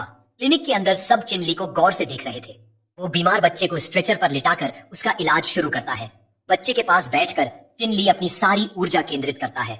उसने बच्चे की कलाई छुई और अपनी ऊर्जा उसमें डालनी शुरू की। ये ऊर्जा बच्चे के खून के रास्ते उसके महत्वपूर्ण अंगों तक पहुंची। चिनली ने देखा कि बच्चे का पेट बुरी तरह क्षतिग्रस्त है। वो बोला, बच्चे को जहर दिया गया है, आपने उसे हाल में क्या खिलाया? पिता ने कहा, जहर देना मुमकिन नहीं, मेरा पड़ोसी बच्चे का ख्याल रखता है, वो हमेशा अच्छा रहा है। अभी चिनली की सास चिल्लाई, ये बाप निकम्मा है, बच्चे को पड़ोसियों के भरोसे नहीं छोड़ना चाहिए। पिता की आंखों में आंसू आ गए। वो रोते हुए बोला, मेरी बीवी की जल्दी मृत्यु हो गई थी, मैं अपने बेटे की स्कूल फीस के लिए पैसे जोड़ रहा हूँ, लेकिन चिनली ने बच्चे की कमजोर सांसों और काली पड़ती त्वचा से पक्का किया ये जहर का मामला है। भीड़ में किसी ने चिल्लाकर माहौल गर्म कर दिया, इस क्लिनिक का डॉक्टर कुछ दिन पहले ही डिप्लोमा लिया है, इतनी हिम्मत कैसे हुई क्लिनिक खोलने की? लोग हैरान थे कि चिनली का डिप्लोमा नया है। कुछ ने कहा, कहीं ये सब सेटअप तो नहीं? भीड़ ने मांग की कि क्लिनिक बंद हो और बच्चे को हॉस्पिटल ले जाया जाए। चिनली की दुष्ट आंटी और जीजा मजे ले रहे थे, लेकिन चिन्नियान बहुत घबराई हुई थी। वो स्थिति देखकर गहरी सांस ले रही थी। बच्चे का पिता भी गुस्से में चिल्लाया, अगर ये डॉक्टर मेरे बेटे को ठीक नहीं कर सकता तो ये उसे नुकसान पहुंचाने की कोशिश कर रहा है। चिनली ने गुस्से में सबको शांत किया। बच्चे की हालत नाजुक है, वक्त बर्बाद मत करो। अभी बच्चे ने खून की उल्टी शुरू कर दी, जिससे उसकी जान को खतरा दिखा। चिनली ने हैरानी और दृढ़ता के साथ सबको पीछे हटने को कहा। उसने बच्चे की चादर हटाई, जबकि पिता उसे तसल्ली दे रहा था। चिनली ने तेजी से अपनी ऊर्जा केंद्रित की और बच्चे के शरीर के ऊर्जा बिंदुओं को देखना शुरू किया। उसने सुइयान निकाली और बच्चे के चक्र बिंदुओं सैम, स्वांजी, स्टार, तेई, हुआगई, एबे, चियानु पर सटीक वार किए। सुइयान लगते ही बच्चे का मुंह खुला और वो सारा झर उलटने लगा। उसने इतना उलटा कि स्ट्रेचर और कपड़े गंदे हो गए। इतना हैरान था कि उसका बेटा फिर से हिलने डुलने लगा। आंसुओं के साथ उसने बच्चे को गले लगाया और माफी मांगी। बच्चा बोला, मुझे बहुत भूख लगी है, मैं फ्राइड पोर्क खाना चाहता हूँ। पिता अभी भी रोते हुए बोला, ठीक है चलो खाने चलते हैं। चिनली ने कहा, बच्चा ठीक है, लेकिन अगर आपको शक है तो हॉस्पिटल में चेकअप करवा लें। पिता ने हाथ जोड़कर आंसुओं के साथ चिनली का शुक्रिया अदा किया। आप असली डॉक्टर हैं। लोग चिनली की काबिलियत देखकर दंग थे। भले ही उसका डिप्लोमा नया था, उसकी स्किल्स गजब की थी। भीड़ में वो बूढ़ा आदमी जिसने चिनली पर शक उठाया था, लियू मिंगहाओ के पास गया। लियू गुस्से में दीवार पर मुक्का मार रहा था। बूढ़े ने कहा, फिक्र मत कर, इसे थोड़ा और जीने दे, जल्दी ये कोई गलती करेगा। रात हो गई। एक आदमी खुशी खुशी क्लिनिक से निकला, कहता हुआ कि अब वो अपनी बीवी के साथ बच्चा पैदा कर सकता है। क्लिनिक की लाइट्स बंद हुई और दरवाजा लॉक हो गया। चिनली थक चुका था और पीछे के दरवाजे से निकलने लगा। तभी उसे पेड़ों में सरसराहट सुनाई दी। बगीचे में कुछ अजीब था। उसने एक पेड़ के कोने में खून से सनी चाकू देखी, जिससे वो डर गया। पास ही एक औरत थी जिसके कपड़े फटे थे और शरीर खून से लथपथ था। वो घायल थी और चुपचाप चिनली को देख रही थी। उसने पूछा, क्या आप डॉक्टर से मिलने आई हैं? वो औरत तेजी से उसकी तरफ बढ़ी, जैसे हमला करने वाली हो। चिनली ने हाथ आगे किए और कहा, रुकिए, मैं यहाँ का डॉक्टर हूँ। लेकिन वो लड़खड़ाकर उसके सामने गिर गई। उसके शरीर पर और जख्म दिखे। चिनली उसे छोड़ नहीं सका। उसने औरत को क्लिनिक में लिटाया और इलाज शुरू किया। औरत बेहोश थी। चिनली ने फोन निकाला और अपने 2 रेजिडेंट्स को कॉल किया। फोन काफी देर तक बजा, फिर चिन यान ने जवाब दिया। उसने बताया कि एक मुश्किल मरीज है। चिन यान बिस्तर पर लेटी हुई बोली, आज रात घर नहीं आएगा, क्लिनिक में ही रहेगा। चिनली ने कहा, हाँ बहुत काम है, तुम इंतजार मत करो। चिन यान थोड़ा खींच गई। वो चिल्लाई, तू बेवकूफ है, चाहे तो सारा दिन काम कर और क्लिनिक में ही रह। चिनली को उसकी चिंता समझ आई। उसने सोचा कि अगली बार उसे कुछ गिफ्ट लेकर जाना होगा। फिर वो घायल औरत पर ध्यान देने लगा। उसके शरीर पर गोलियों और कट के जख्म थे। चिनली ने गोलियां निकालनी शुरू की। जब उसने औरत के गले का नेकलेस काटने के लिए कैंची उठाई तो उसने उसमें एक सिंबल देखा। ये 19वीं डिवीजन का मिलिट्री पेंडेंट था, एक खास एलीट ग्रुप का। उसे हैरानी हुई कि ऐसी औरत उसके क्लिनिक में कैसे पहुंची। चीन की सरकार और मिलिट्री में कई स्पेशल ऑपरेशन डिवीजन हैं। MI16 में हैकर्स, हथियार एक्सपर्ट्स और रिवर्स इंजीनियरिंग वाले लोग होते हैं जो चुपके से इंफॉर्मेशन चुराते हैं या पब्लिक ओपिनियन को प्रभावित करते हैं। लेकिन MI19 सबसे खास है। स्ट्रेचर पर पड़ी औरत MI19 की लीडर थी। उसके दिमाग में एक फ्लैशबैक आया। वो एक बिल्डिंग की छत पर थी जहां सिर्फ शहर की रात की लाइट्स दिख रही थी। उसने अपनी टीम को मिशन के लिए आगे बढ़ने का आदेश दिया, लेकिन एक आवाज गूंजी, 19वीं डिवीजन को खत्म करना है, ये ऊपर से ऑर्डर है। उसे डर लगा कि वो मर जाएगी। वो नीचे गिरने लगी और चिल्लाई, नहीं। लेकिन ये सिर्फ उसका जागना था। उसके जख्मों पर पट्टियां थीं और वो खतरे से बाहर थी। चिनली कुछ सॉल्यूशन तैयार कर रहा था। औरत ने कांपते हुए पूछा, क्या तुमने मुझे बचाया? चिनली ने कागज पर सॉल्यूशन डालते हुए कहा, अगर मैं 2 मिनट और देर से आता तो कुछ नहीं कर पाता। औरत दर्द से कांप रही थी और बिस्तर से उठने की कोशिश में थी। चिनली ने शांति से पूछा, कहाँ जा रही हो? औरत ने लड़खड़ाते हुए कहा, मेरा कोई घर नहीं, मुझे नहीं पता कहाँ जाऊं। चिनली ने सोचा और बोला, यहाँ रुक जाओ, मुझे एक नई असिस्टेंट चाहिए। औरत हैरान थी। चिनली ने खिड़की खोली ताकि सुबह की रोशनी कमरे में आए। उसने पूछा, क्या मैं ये कर पाऊंगी? चिनली ने कहा, हाँ, हर महीने $5000 दूंगा। शर्तें कैसी लगी? औरत उसकी मदद से अभिभूत बोली, मैं तुम्हारे लिए सब कुछ करूंगी। चिनली ने कहा, पहले यहाँ ठीक हो, फिर काम शुरू करना। तभी बाहर से जोरदार चीख आई, चिनली दरवाजा खोल। वो दरवाजे की तरफ गया और धीरे से खोलने लगा, लेकिन दरवाजा इतनी जोर से धकेला गया कि उसके चेहरे पर लगा। जून अंदर आई और बोली, मेरे साथ चल। चिनली ने पूछा, क्या तू बहुत बीमार है इतनी सुबह? जजुन ने कहा, तू बीमार लग रहा है, मैं तुझे ज्वेलरी कंपटीशन में ले जा रही हूँ। उसने टिकट दिखाए। चिनली ने टिकट लिए, लेकिन समझ नहीं पाया कि ये कैसा कंपटीशन है। जजुन ने कहा, चुप कर और मेरे साथ चल। दोनों यांग बेडिंग पैलेस की तरफ निकले। वहाँ जजुन के पिता मिस्टर तान चिनली को देखकर बहुत खुश हुए। दोनों ने गर्मजोशी से मुलाकात की। चिनली ने माफी मांगी कि वो मिस्टर तान को इंतजार करवा रहा था। मिस्टर तान ने कहा, कोई बात नहीं, मुझे जेड स्टोन कंपटीशन में तुम्हारी मदद चाहिए। चिनली ने पूछा, आप चाहते हैं कि मैं आपका सलाहकार बनूं? मिस्टर तान ने हामी भरी। मैंने तुम्हारी काबिलियत देखी है। उन्होंने बताया कि कंपटीशन 2 हिस्सों में है, पत्थर खरीदना और उसे काट कर देखना कि अंदर क्या है। उन्होंने अपने कर्मचारियों वांग चाओ, टोपी और मूंछ वाला, जाओलिन लंबा लड़का और लाओ शू चश्मा वाला से मिलवाया। जून ने कहा, आपा ने इस कंपटीशन में बहुत पैसा लगाया है, अगर हम टॉप 3 में आए तो तुम्हें इनाम मिलेगा। मिस्टर तान ने कहा, अगर तुम जीत में मदद करोगे तो मैं अपनी कंपनी टोनी का 10% हिस्सा दूंगा। जून ने चिनली को ब्लैकमेल किया, मैं तेरी बीवी की बेस्ट फ्रेंड हूँ, अगर चाहूँ तो तेरे बारे में कोई झूठ बना सकती हूँ। डरकर चिनली ने कहा, मैं पूरी कोशिश करूंगा। वो पैलेस के सेंट्रल स्क्रीन की तरफ गए जहां पत्थरों की बिक्री की घोषणाएं हो रही थी। एक कर्मचारी ने तंज कसा, क्या ये लड़का सचमुच ये साधारण पत्थर चुनेगा? टिनली ने मुस्कुराकर कहा, जब मैं यहाँ हूँ तो अपनी किस्मत आजमाना चाहता हूँ। मिस्टर तान के सबसे पुराने कर्मचारी लाओ शू ने उसे एक गोल्ड कार्ड दिया और कहा, मैं अच्छे मूड में हूँ तो तुम्हें 1000 रियाज दे रहा हूँ। टिनली ने कार्ड लिया, लेकिन उसे शक हुआ क्योंकि मिस्टर तान ने कहा था कि वो लाखों खर्च कर सकते हैं। कर्मचारियों ने उसका मजाक उड़ाया, 1000 काफी है, ज्यादा मत मांग। वो मुड़ गए और बोले, ये नौसिखिया पत्थर चुनने के लायक नहीं। टिनली ने गोल्ड कार्ड देखा और हंसने लगा, सोचते हुए कि इसके साथ क्या क्या हो सकता है। वो सस्ते पत्थरों के ढेर में गया जहां कई पत्थर 1000 रियाज के थे। एक पत्थर ने उसका ध्यान खींचा जो नीली चमक दे रहा था। वो 2000 रियाज का था, लेकिन उसमें से तेज ऊर्जा निकल रही थी। टिनली की आंखें चमक उठी। एक औरत ने पूछा, क्या तुम ये पत्थर खरीदना चाहते हो? पास ही 2 लोग उस पत्थर की कीमत $50 लाख बता रहे थे। टिनली उनकी बातों में इतना खो गया कि औरत की बात भूल गया। जब औरत ने फिर पुकारा तो वो चौंक गया और शर्मिंदा होकर मुस्कुराया। औरत ने टिनली को एक कार्ड थमाया और कहा, ये 50,000 का है, इससे पत्थर की पूरी कीमत कवर हो जाएगी। टिनली ने हाथ हिलाकर जवाब दिया, ठीक है, और कार्ड ले लिया। तभी भीड़ से किसी ने टिनली को पुकारा। वो सोच में पड़ गया कि ये आवाज किसकी है। 3 लड़के खिलखिलाते हुए आए, चेहरे पर शरारती मुस्कान ली। उन्होंने तंज कसा, कौन सा पत्थर खरीदा?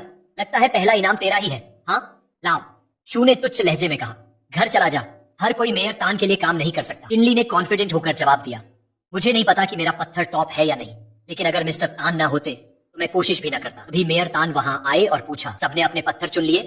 लाओ, शू ने जोश में भरकर कहा, मेयर तान, हम गारंटी देते हैं कि टॉप 3 में आएंगे।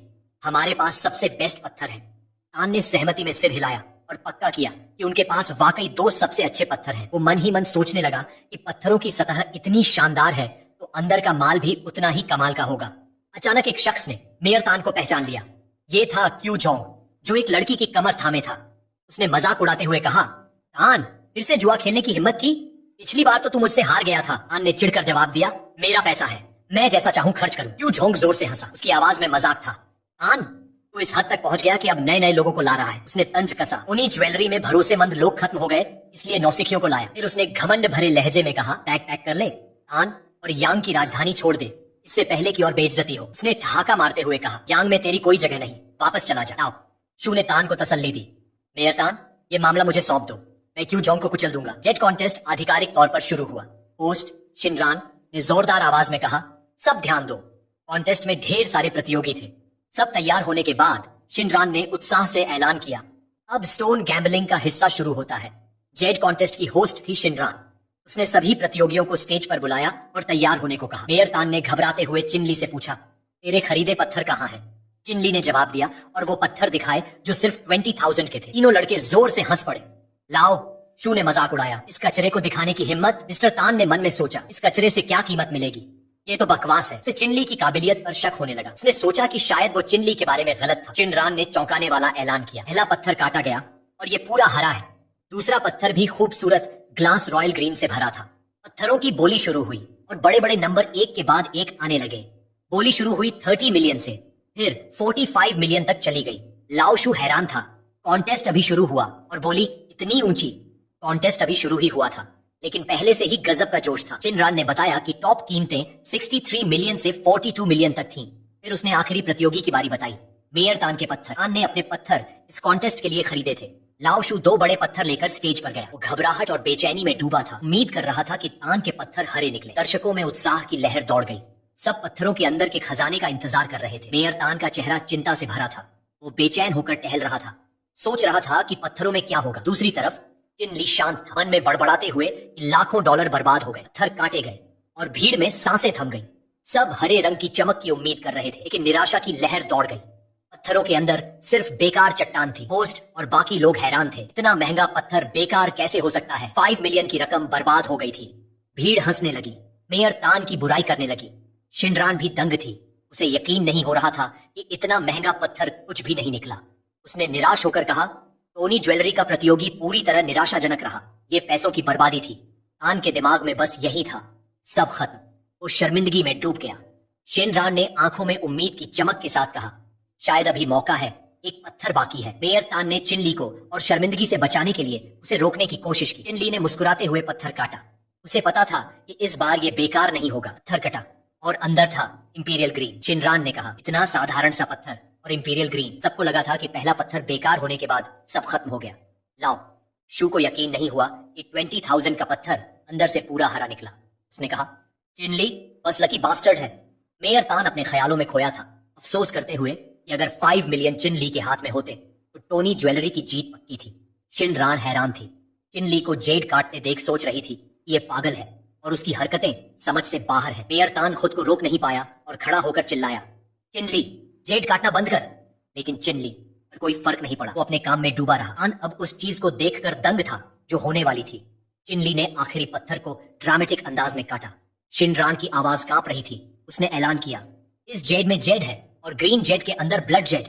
उसने बताया कि पिछला ब्लड जेड $1 बिलियन में बिका था। भीड़ पागल हो गई। हॉल में चीखें गूंजने लगी। लोग उस कमाल के जेड को देखकर हैरान थे। चिनली ने जेड को ऊंचा उठाया और अटल कॉन्फिडेंस के साथ कहा, ये मिस्टर तान का आखिरी पत्थर है। शिनरान ने उत्साह से चिल्लाया, ये सारे जेड्स में सबसे दुर्लभ है। इसे बनने में 1000 साल लगे। इसकी कीमत किसी की जिंदगी जितनी है, शायद मेरी भी। भीड़ में उन्माद छा गया। लोग चिल्लाकर जेड के लिए बोली लगाने लगे। एक शख्स ने पक्का किया कि चिनली ने ब्लड जेड निकाला, जो बेहद दुर्लभ रत्न है। वो रात लंबी थी। ऑक्शन चलता रहा। सुबह के वक्त पीछे बैठे एक बूढ़े आदमी को खांसी का जोरदार दौरा पड़ा। उसका चेहरा दर्द से सिकुड़ गया। उसने चिंता भरी आवाज में कहा, मेरे पिता की हालत और बिगड़ रही है। बूढ़ा कुछ बोलने लगा, लेकिन तभी उसे खांसी का तेज दौरा पड़ा और उसके होठों पर खून के धब्बे लग गए। एनल वापस ऑक्शन पर आया और चिनली का काटा हुआ पत्थर $2 बिलियन में बिका। शिनरान ने टोनी ज्वेलरी को 2 बिलियन की बोली जीतने की बधाई दी। भीड़ ने चिनली और मेयर तान के लिए जोरदार तालियां बजाईं। होस्ट ने कहा, ये ऑक्शन वाकई शानदार था। 2 बिलियन की बोली ने ऐसा रिकॉर्ड बनाया जो शायद कभी न टूटे। मेयर तान ने शानदार अंदाज में झुककर चिनली का शुक्रिया अदा किया। उसकी उस दिन की मेहनत को सराहा। तान ने कहा, तेरे बिना टोनी ज्वेलरी की इज्जत मिट्टी में मिल जाती। उसने चिनली की काबिलियत पर शक करने के लिए माफी मांगी। चिनली ने तान का शुक्रिया अदा किया। मैंने आपके शक को दिल पर नहीं लिया। आपकी दयालुता के लिए शुक्रिया। मेयर ने माफी के तौर पर जेड की बिक्री का पैसा चिनली को ऑफर किया। चिनली इतना हैरान था कि बोल नहीं पाया। जसन ने बीच में टोकते हुए कहा, चिनली तान परिवार का बहुत सम्मानित मेहमान है। उसने आगे बताया, जेड कॉन्टेस्ट में शानदार प्रदर्शन से हमें यांग प्रोविंस में मजबूत जगह मिल सकती है। तभी भीड़ से एक आवाज आई। बोलने वाले के पीछे कई साए दिखे जो बॉडीगार्ड्स जैसे लग रहे थे। पता चला कि वो जांग जेन था, जिसने चिनली को जांग परिवार में शामिल होने का न्योता दिया। जांग जेन ने एक न्योता कार्ड दिया, जिसे चिनली ने तुरंत स्वीकार कर लिया। अगले दिन चिनली कार में उस न्योते को देख रहा था। ड्राइवर ने कहा, हम पहुंच गए। शाम का वक्त सुहाना था जब चिनली जांग परिवार के घर पहुंचा। जांग परिवार का बंगला शानदार और भव्य था, जिसकी रखवाली तगड़े बॉडीगार्ड्स कर रहे थे।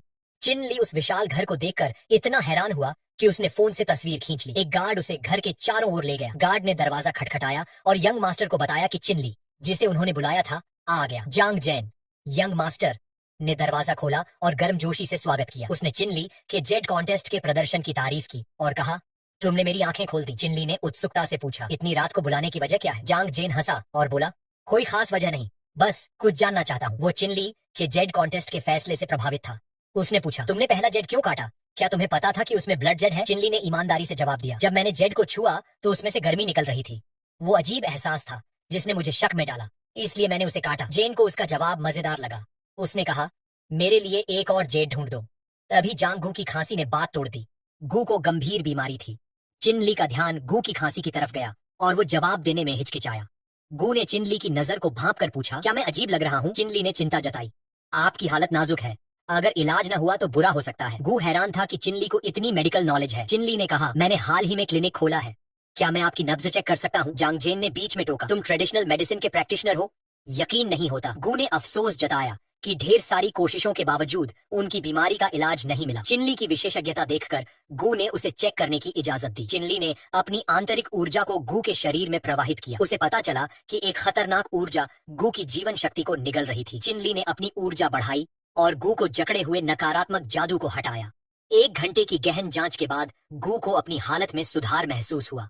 हैरानी और खुशी के साथ गू ने कहा, मुझे बहुत आराम मिला। चिनली ने सिर खुजलाया और कहा, मैंने आपकी बीमारी को बस दबाया है, पूरी तरह ठीक नहीं किया। इसके मूल कारण को ढूंढना होगा। जांग जेन ने कहा, मैं हमेशा दादाजी का ख्याल रखता हूँ, वो बाहर कम ही जाते हैं। लेकिन वो अपनी बात पूरी नहीं कर पाया। चिनली ने थोड़ी सहलाते हुए सोचा और पूछा, जांग गू, क्या आपने हाल में कोई कीमती चीज ली है? गू ने सोचा, लेकिन जांग जेन ने बीच में कहा, हाँ, दादाजी को एक जेड तकिया मिला था। चिनली का शक गहरा गया। उसने कहा, वो तकिया शायद किसी कब्र से निकला है और यही आपकी बीमारी की वजह हो सकता है। लंबे समय तक इस्तेमाल से ये मौत भी ला सकता है। गू ने चौंक कर कहा, हाँ, मुझे उस तकिए पर सोते वक्त अजीब ठंडक महसूस होती थी। जांग जेन ने हैरानी से चिनली की तारीफ की। मेरे दादाजी लंबे समय से बीमार थे और तुझे डॉक्टर कैसे पता? गू के बेटे ने कहा।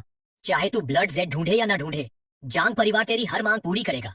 चिनली ने कहा, जिंदगियां बचाना मेरा कर्तव्य है, मैं ब्लड जेड ढूंढूंगा, लेकिन मेरी एक ही मांग है। जांग जेन ने कॉन्फिडेंट होकर कहा। जांग परिवार पूरी मदद करेगा। चिनली ने एक पुरानी तस्वीर दिखाई जिसमें वो बच्चे के रूप में अपने माता पिता के साथ था। उदास लहजे में उसने कहा, वो 10 साल से लापता है, मुझे उनकी कोई खबर नहीं मिली। जांग जेन ने तस्वीर ली और वादा किया, वक्त लगेगा लेकिन मैं उन्हें ढूंढने की पूरी कोशिश करूंगा। चिनली की आंखों में उम्मीद की चमक आई।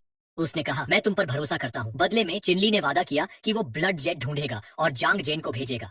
जांग जेन ने 200 मिलियन का कार्ड दिया।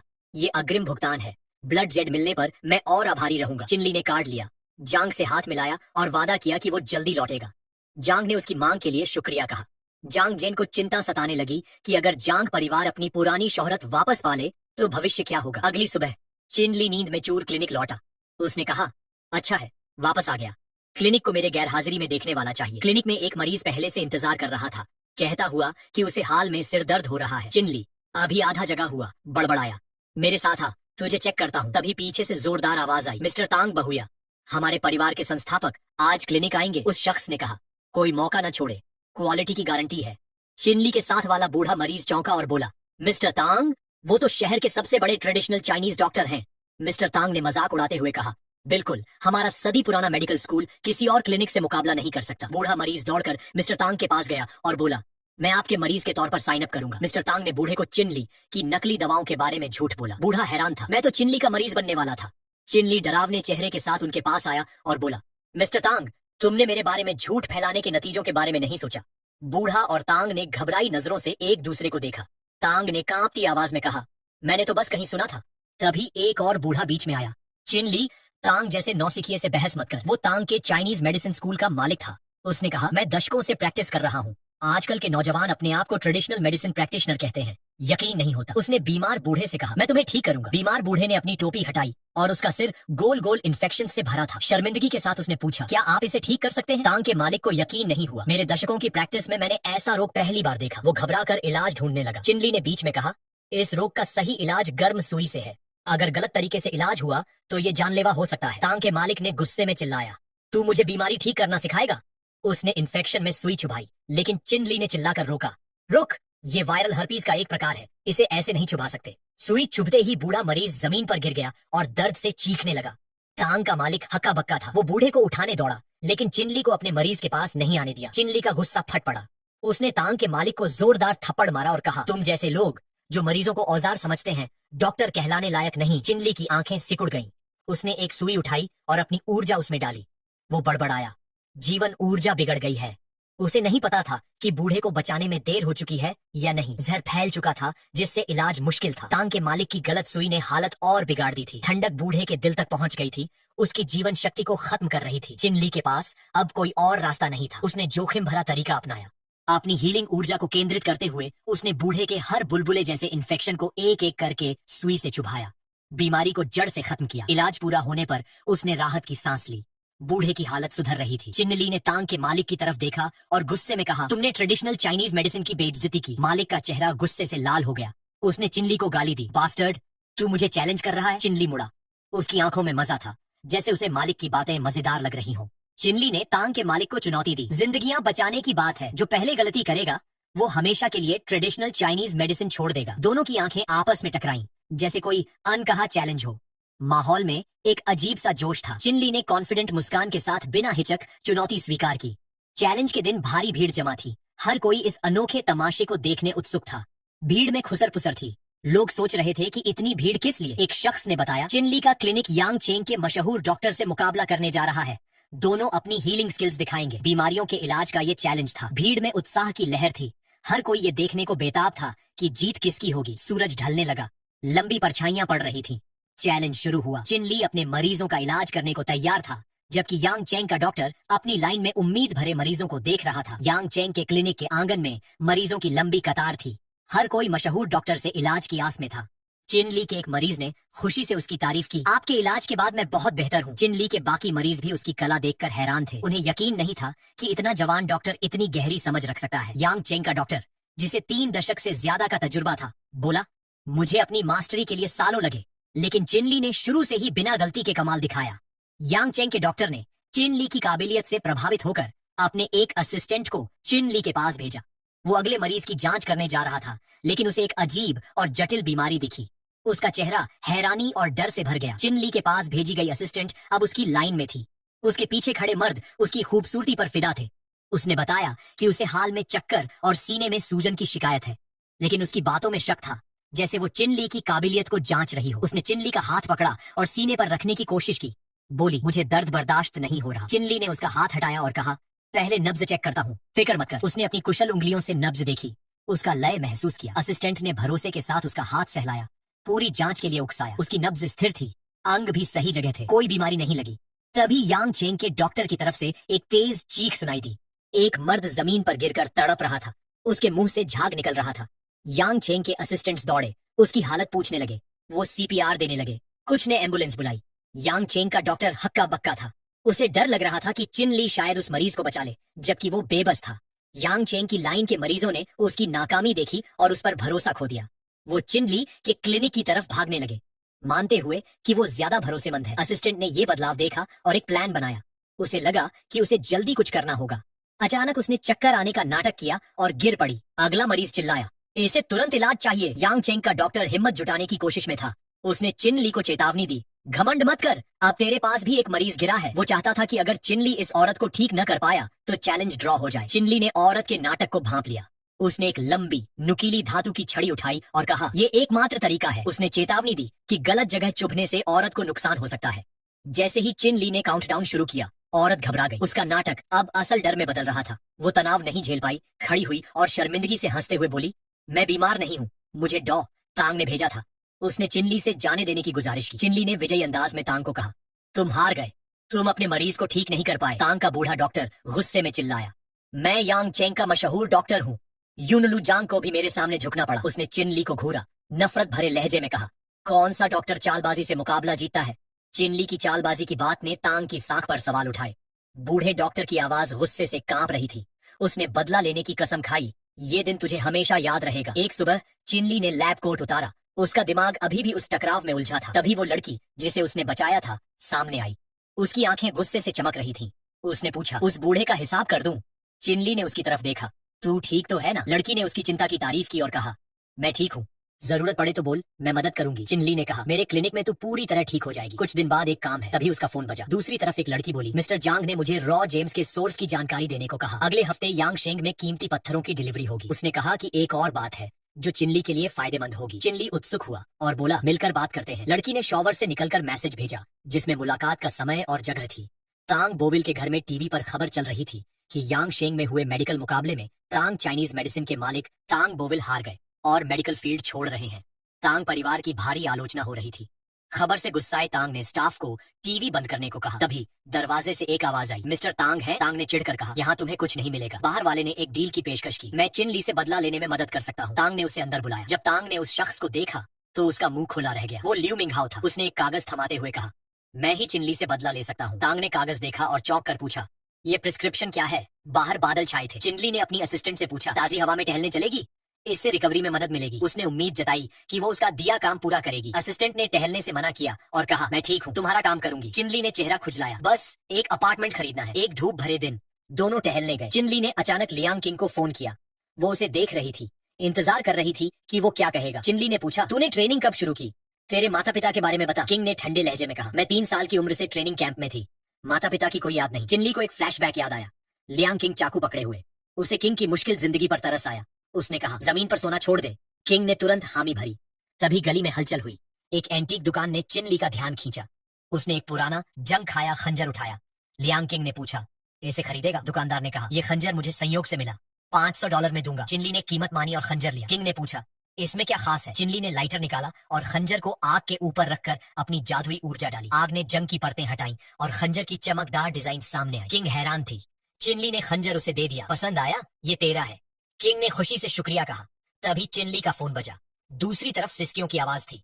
लड़की ने डरते हुए बताया कि जिटान और उनके दोस्त को अगवा कर लिया गया। चिनली का चेहरा चिंता से भर गया। उसने किंग को अलविदा कहा और एक कार्ड दिया जिसमें अपार्टमेंट का एक्सेस कोड था। किंग ने अनिश्चित होकर पूछा, मैं अपने मन से घर चुन सकती हूँ? चिनली भागते हुए बोला, मुझे तुम पर भरोसा है। फोन पर वापस आकर उसने जीटान को शांत रहने को कहा और डिटेल्स मांगी। सूरज ढल रहा था और सबअर्बन रेसिंग सर्किट पर भीड़ थी। एक शख्स जीटान के बाल खींच रहा था, उसे गालियां दे रहा था। ये सब तेरी गलती है। जीटान दर्द से कराह रही थी, हाथ बंधे थे, वो जमीन पर बैठी थी। वो शख्स उसका पुराना प्रेमी फांग शियाओ था। उसने चिल्लाकर कहा, मेरी बात मान और मासूमियत का नाटक छोड़। उसने कहा कि उसे जीटान पसंद है और उसके परिवार का पैसा भी चाहिए। जीटान की आवाज गुस्से से कांप रही थी, जैसे हवा में चाबुक चटका। उसने चिल्लाकर कहा, फांग तुम सचमुच बेशर्म हो। तभी एक गुंडे ने फांग को कुछ दिखाया। फांग ने देखा और दंग रह गया। एक गाड़ी रुकी और उसमें से चिनली निकला, हाथ में सूटकेस ली। उसने जोर से ऐलान किया, मैं फिरौती का पैसा लेकर आया हूँ। एक गुंडे ने मुस्कुराते हुए फांग से कहा, ये चिन्नली सही बंदा लगता है। जीटान के दिल में निराशा छा गई। उसे चिन्नली की काबिलियत पर शक था। वो सोचने लगी कि इतने गुंडों के सामने वो उसे कैसे बचाएगा। फांग चिन्नली के सामने आया और बोला, यहाँ तक का सफर मुश्किल रहा होगा। उसने आगे कहा, पैसा जमीन पर रख और चला जा। चिन्नली को लगता था कि पैसा देने से जीटान छूट जाएगी। उसने फांग से सवाल किया, क्या तुम्हें अपहरण की नैतिकता का जरा भी ख्याल नहीं? गुंडों में ठाकों की लहर दौड़ गई, उनकी आंखें क्रूर मजे से चमक रही थी। एक गुंडे ने कहा, चिन्नली तो मजाक है। फांग पास आया और बोला, चू परिवार ने हिम्मत तो दिखाई। उसने सिगरेट का धुआं चिन्नली के मुंह पर उड़ाते हुए कहा, मुझे जीटान भी चाहिए और पैसा भी। उसने उंगलियां चटकाई और एक गुंडे को पैसा लेने का इशारा किया। गुंडे ने चिन्नली के सामने पैसा उठाया और कहा, तेरी यात्रा बेकार गई, घर जा। उसने इशारा किया कि वो जीटान का यौन शोषण करेंगे। चिन्नली ने जोरदार लात मारी और वो गुंडा हवा में उड़ गया। पैसे चारों तरफ बरसने लगे। फांग की आंखें हैरानी से फैल गईं और उसने चिन्नली को गाली दी। उसने अपने गुंडों को आदेश दिया, इसका हिसाब करो। चिन्नली का शरीर ऊर्जा से चमक रहा था। गुंडों ने मौका देखकर एक साथ हमला किया। चिन्नली ने सटीक और ताकतवर घूंसे और लातें चलाईं। एक एक कर गुंडे गिरने लगे, उसकी ताकत के सामने टिक नहीं पाए। एक गुंडे ने पीछे से हमला किया, चैलेंज के लिए चिल्लाया। चिन्नली चौंका, लेकिन बिजली की तेजी से मुड़ा और उसकी पीठ पर लात मारी। वो जमीन पर जा गिरा। बाकी गुंडे चिन्नली की ताकत से डरकर भाग गए। फांग ये सब देखकर दंग था। उसे चिन्नली की शक्ति समझ नहीं आ रही थी। चिन्नली फांग की तरफ बढ़ा, उसकी नजर अटल थी। एक तेज धक्के से उसने फांग को जमीन पर गिरा दिया। चिन्नली की ऊर्जा चारों तरफ फैल रही थी। उसने फांग को घूरा, मुक्का तानकर उसके चेहरे पर मारने को तैयार था। फांग ने घबराकर रहम की भीख मांगी। चिन्नली पर कोई असर नहीं हुआ। उसने पूरी ताकत से मुक्का मारा जो फांग के चेहरे पर लगा। जीटान ये सब देखकर हैरान थी। उसे यकीन नहीं हो रहा था कि ये वही चिन्नली है जिसे वो बेकार समझती थी। चिन्नली अकेला खड़ा था, उसका शरीर ताकत से चमक रहा था। चारों तरफ गुंडे बिखरे पड़े थे। जीटान का दिमाग चकरा रहा था। वो सोच रही थी, मेरा जीजा कब इतना ताकतवर हो गया? चिन्नली ने राहत की सांस ली, लड़ाई जीत चुका था। उसने जीटान की तरफ देखा और उसकी रस्सियां तेजी से खोलने लगा। वो जल्दी में थे ताकि जीटान का परिवार और परेशान न हो। रस्सियां खोलते वक्त जीटान दर्द से कराह उठी। दोनों तेजी से वहां से निकले। उनके कदमों की गूंज शांत माहौल में सुनाई दे रही थी। जीटान कृतज्ञता से भरी थी, लेकिन उसे शब्द नहीं मिल रहे थे। उसका चेहरा शर्मिंदगी और शुक्रगुजारी से लाल था। उसने हिम्मत जुटाकर चिन्नली को पुकारा। चिन्नली मुड़ा, उत्सुकता से उसकी बात सुनने को तैयार। जीटान ने घबराते हुए बालों की लट कानों के पीछे की ओर बोली, मेरे साथ चलो। अपनी शर्म छुपाने के लिए जल्दी से कहा, ये मेरी सुरक्षा के लिए है, वो गुंडे फिर आ सकते हैं। वो डर गई कि चिन्नली उसकी बात गलत समझेगा। चिन्नली ने नरम मुस्कान के साथ न्योता स्वीकार किया। अगले दिन चिन्नली क्लिनिक लौटा और चिन को ढूंढा। उसे अपने दी काम की प्रोग्रेस चेक करनी थी। चिन ने शांत लहजे में बताया कि उसने काम पूरा कर लिया। उसने प्रोफेशनल अंदाज में कहा, आप तानहाओ ऑफिस में काम देख सकते हैं। चिन्नली लियांग किंग की तेजी से प्रभावित था। उसने मन में कहा, अब चिन को घर देने का वक्त है। उसे उसकी भलाई की जिम्मेदारी थी। उसने लियांग किंग को घर देखने चलने को कहा। दोनों कार में बैठे घर तलाशने के लिए तैयार। चिन्नली ने लंबी जम्हाई ली, उसकी आंखें थोड़ी झुकी थी। तभी फोन बजा। उसने सोचा कोई रूटीन कॉल होगी। दूसरी तरफ जियाओ और जेन थे। उनकी आवाज उत्साह से भरी थी। जेन ने कहा, मेरे पास अच्छी खबर है। वो पौधों को पानी देते हुए बात कर रहा था। उसकी खबर से चिन्नली को खांसी छूट गई। जियाओ और जेन ने उसकी उम्मीदों से बढ़कर काम किया था। चिन्नली को हैरानी देखकर जेन ने कहा, दुकानें अभी रिनोवेशन में हैं। चिन्नली ने जियाओ और जेन की तारीफ की। तुम जांग परिवार के बड़े बेनिफैक्टर हो। जेन ने कहा कि वो जांग चोंग में चिन्नली के आने का इंतजार कर रहा है। उसने कहा, जांग चोंग लौटने पर मैं तुम्हें एक शानदार विला गिफ्ट करूंगा।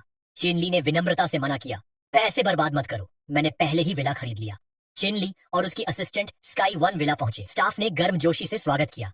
एक स्टाफ ने लियांग किंग से पूछा, वो आपके साथ क्यों नहीं है? किंग ने कहा, ये मेरा बॉस चिन्नली है जिसने स्काई वन विला खरीदा। स्टाफ को चिन्नली की सूरत पर यकीन नहीं हुआ। उसे लगा कि चिन्नली कोई गरीब है जो अमीर बनने का नाटक कर रहा है। उसने सोचा कि मिस्टर शियाओ, दूसरा खरीदार, विला खरीदेगा और उसे 5 लाख का गिफ्ट देगा।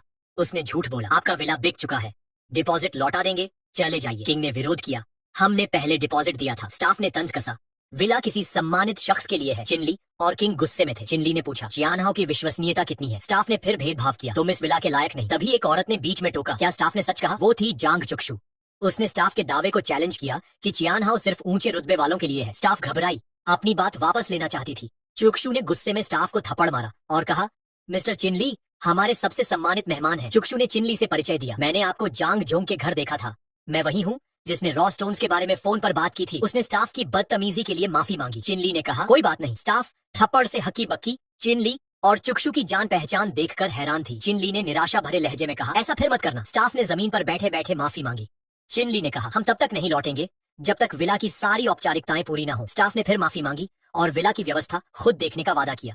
बाकी स्टाफ ने चिनली और उसकी असिस्टेंट को सम्मान से झुककर विदा किया। चुक्शू ने उंगलियां चटकाकर अपने बॉडीगार्ड्स को स्टाफ को हटाने का इशारा किया। उसने साफ कर दिया कि वो उस औरत से कोई बात नहीं करना चाहती। बॉडीगार्ड्स ने फुर्ती से जांग चुक्शू के आदेश का पालन किया और स्टाफ की उस औरत को पकड़कर खींचते हुए ले गए।